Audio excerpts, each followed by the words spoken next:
Okay, so we're here at the Kazak booth. Actually, there's Kelly over there. He's got some hot new things to talk about it. It's the name of the company is? Kazak Group, Active Gear Canada. We're just doing a name change. Okay, that's right. I was just hesitating a second because I think I remember that. So Kelly, how's the show going for you? The show's been really good. We've getting a lot of great response from the retailers here in Eastern Canada, and we're introducing a lot of new products that we have coming into the marketplace. So we're really excited about showing them to those buyers. Okay, well listen, tell us what you've got. We hear you've got a very cool training device here on this bike right here. We do actually. It's called the Wahoo? It is the Wahoo. The company's actually Wahoo. The product's called the Kicker. Just kind of getting down to the nuts and bolts of it. It's a direct drive system, so you just simply remove your back tire, add it to your bike, and you're off and running.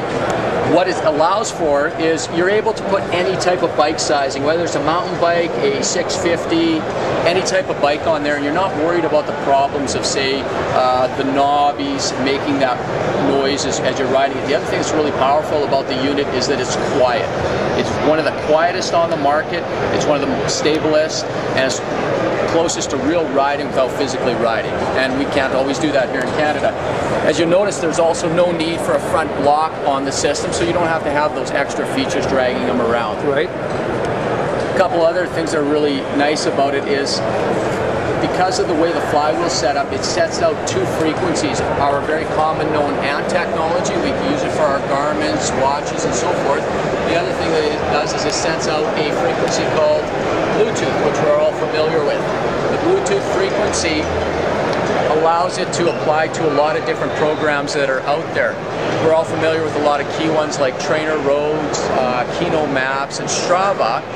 Because this system uses open source technology, these guys have already set the programming to work. So now you can deal with wattage, and they can actually send the information back to your ride through things like Google Map to actually create that road resistance. So you can, I know we're Canadian, but we can be riding a road in Italy or the Tour de France. So a lot of videos out there riding with somebody with Strava down in California. So that's the power of this whole product. Right, it's very compatible. It is very compatible, and I also like it because the fact that they are using open source, these companies are required to keep current with a lot of the sites, and they're very affordable. Software on a lot of program trainers like this could be upwards of $200–300, maybe $40–50 to have that one ride.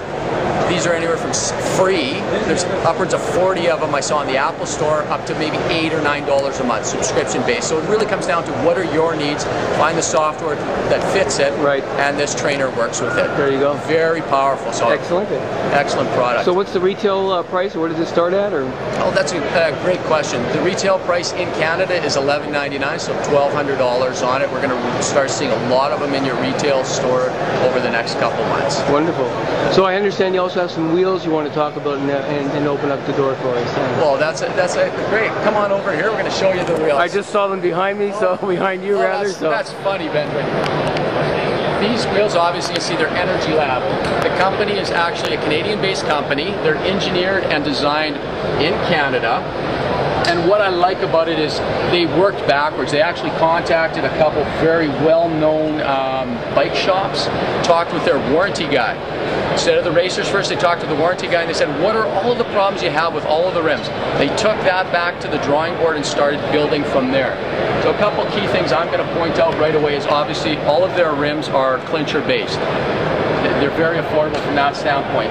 What they did is they've gone to a hidden nipple. The reason for this, obviously, aerodynamics and appeal, but a hidden nipple actually gives you better weight disbursement on the carbon.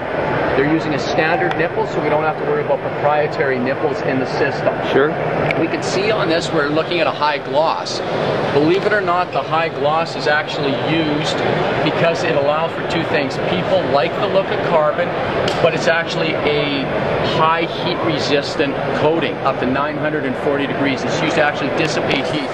What happens is heat does not transfer through different mediums, so we're dealing with a high heat resin as well as in the carbon. It helps dissipate that friction from braking, so very smart technology there. Straight pull, we all know that straight pull are a lot stronger than a J-spoke. They've increased the drive side on this, so that allows for better transfer of your power to the road. A couple other things that I really like about them is they're giving with the rims a titanium skewer. Cool. Okay? Some rims don't even give QRs. With that, they might be upwards of $70 to $100. Another nice thing is comments about does it use a proprietary carbon fiber brake pad? No, it doesn't. It can use any carbon fiber brake pad with it, but they also include it in a set of rims. The other smart thing that came from the warranty guys is spokes. They actually include spare spokes in it. So we all know any shop can change a spoke, but even the most available spoke might take 2-3 weeks to get a hold of. Right. Simple fact is, here we are in Canada. I don't know a rider who wants to give up two beautiful weeks of riding when they want to be on the road. So right. There you go. And it's this a nice touch. It is. And to be honest with you, I went white when I heard that because I did a race down in Cozumel. Only took my race rims, and if I would have popped a spoke, a 2-week trip to race Ironman Cozumel would have gone to naught. There you go. Really smart features in that. They're offering a 40, really stiff. The weights are coming in equal to or lower than most tubulars, and we've all ridden tubulars. The diehards ride tubulars. The performance has been exactly on par with that. So very impressed with the product. Canadian engineered, Canadian design. It's fabulous. What more could you ask for? Well, that's great, Kelly. Actually, price point might be another little thing. Rims can be very expensive. The price point in Canada are going to be anywhere from $1,000 to $1,400 for a set. So that's the other key thing with it. So that's always nice to support Canadian companies. Very good. Well, listen, Kelly, thanks for spending time with us at the show. We wish you all the best with the new products, and have a great end of the show. Thanks. Appreciate it, Benjamin.